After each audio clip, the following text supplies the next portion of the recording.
After Le Mans, we went to Aintree for the 12th British Grand Prix. Thursday practice had been wet and miserable. Moss was quickest, with the two Astons second and third. The rain continued into Friday morning, but by the afternoon the track began to dry. Dennis Jenkinson of Motorsport, as usual, just quietly watched, taking everything in.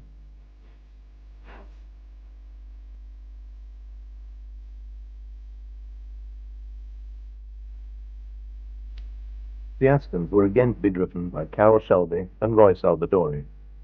They had not entered the previous Grand Prix at Reims, where the Ferraris of Tony Brooks and Phil Hill had finished first and second.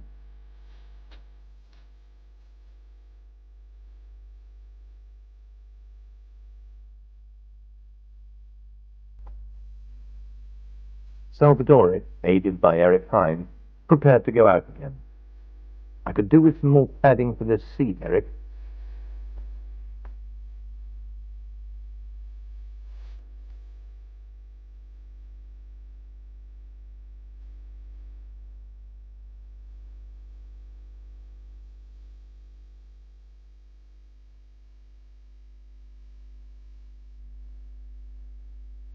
Sterling Moss was entered in the pale green British Racing Partnership, BRN.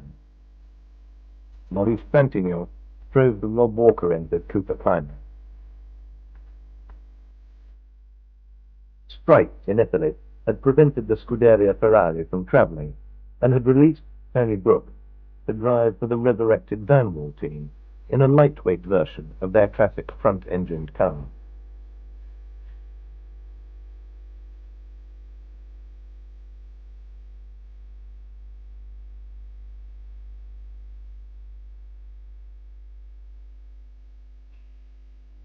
On Saturday morning, there was a driver's parade in BMC's groundbreaking Frog Eye Sprites.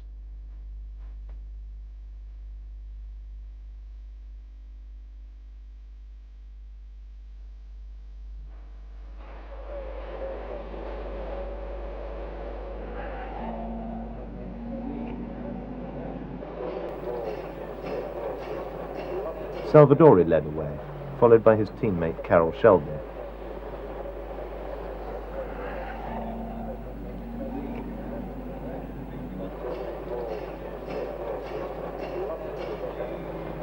Sterling was hoping for better fortune at Aintree. So far in 1959, he had failed to finish a single Formula One race. Harry Schell was on the front row of the grid. Joe Bonnier, who had won the Dutch Grand Prix at Zandvoort, had qualified 10th.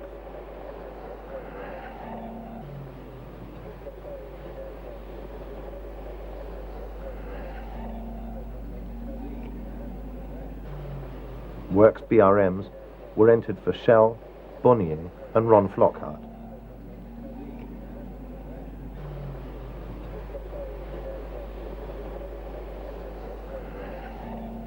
Tony Brooks had had an unhappy practice in the Vanwall, which was simply too slow.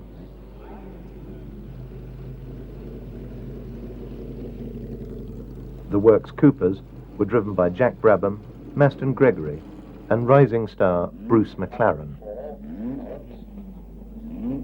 Drivers and spectators alike would have no problem identifying the pale green of Moss's BRM.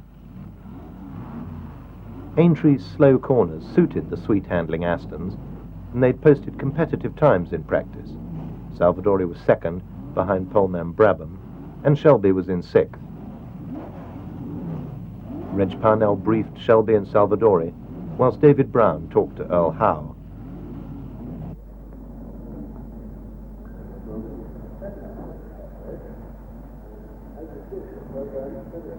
The two Aston drivers prepared for the 225 miles ahead.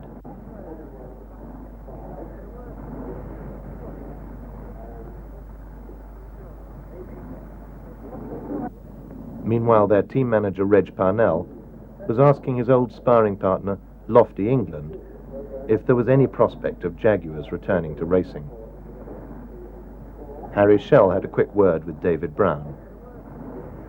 Moss and Joe Bonnier were both driving BRMs. At the start, Jack Brabham, leading the World Championship by 4 points from Brooks, took the lead as the pack charged towards Waterways Corner.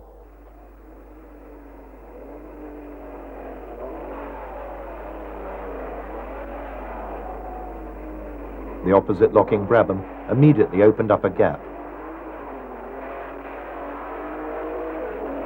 There was a 6-car scrap for second place.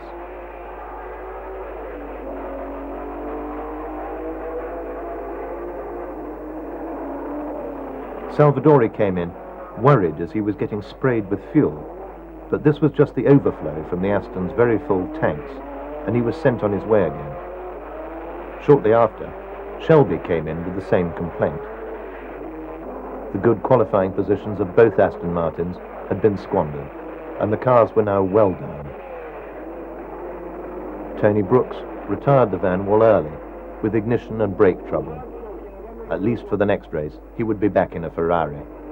Salvadori tried to make up for lost time. Moss was about 15 seconds behind the leader, Brabham.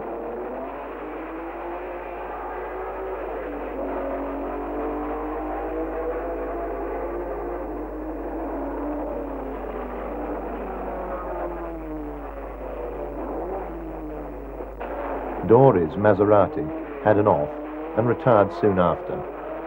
The graceful 250F Maserati, which had been the mainstay of Formula One through the 50s, and which had carried Fangio to his 4th successive World Championship in 1957, has by now had its day, a legend in its own lifetime.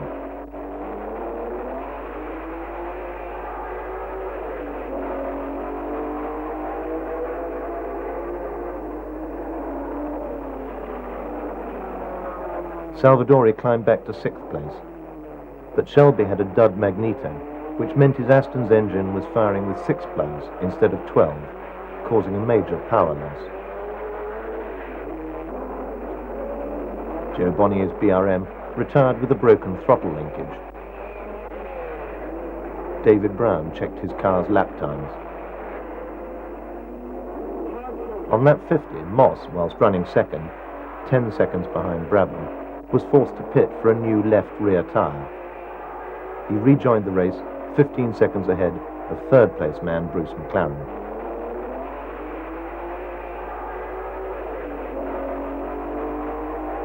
Shelby was now dropping further and further behind.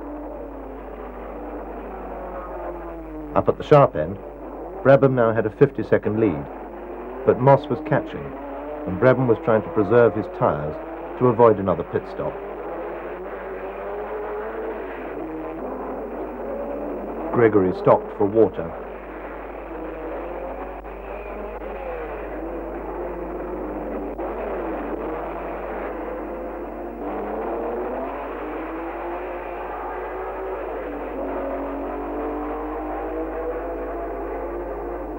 Shelby was now running behind one of the Lotus 16s.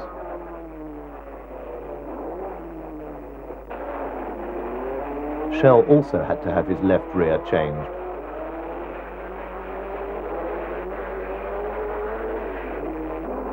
Moss had now pulled back 20 seconds over Brabham.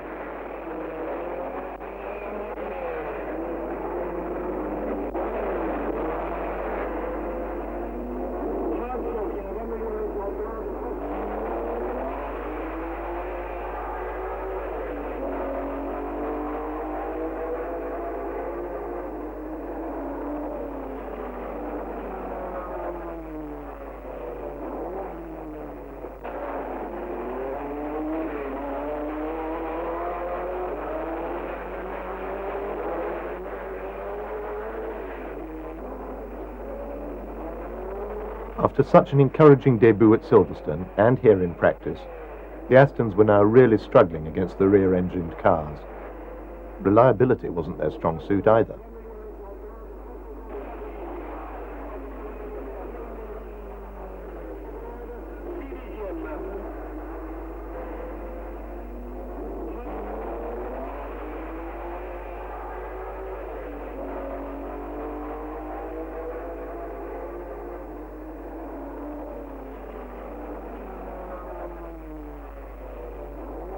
The Aston mechanics tried in vain, but Shelby was soon out of the race.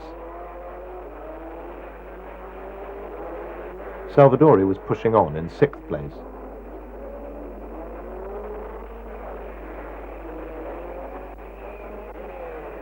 Brabham won by 22 seconds, having led the entire race. Stirling took second, just 0.2 of a second ahead of McLaren. The BRM and the Cooper having had a terrific scrap after Stirling had been forced to pit again for fuel.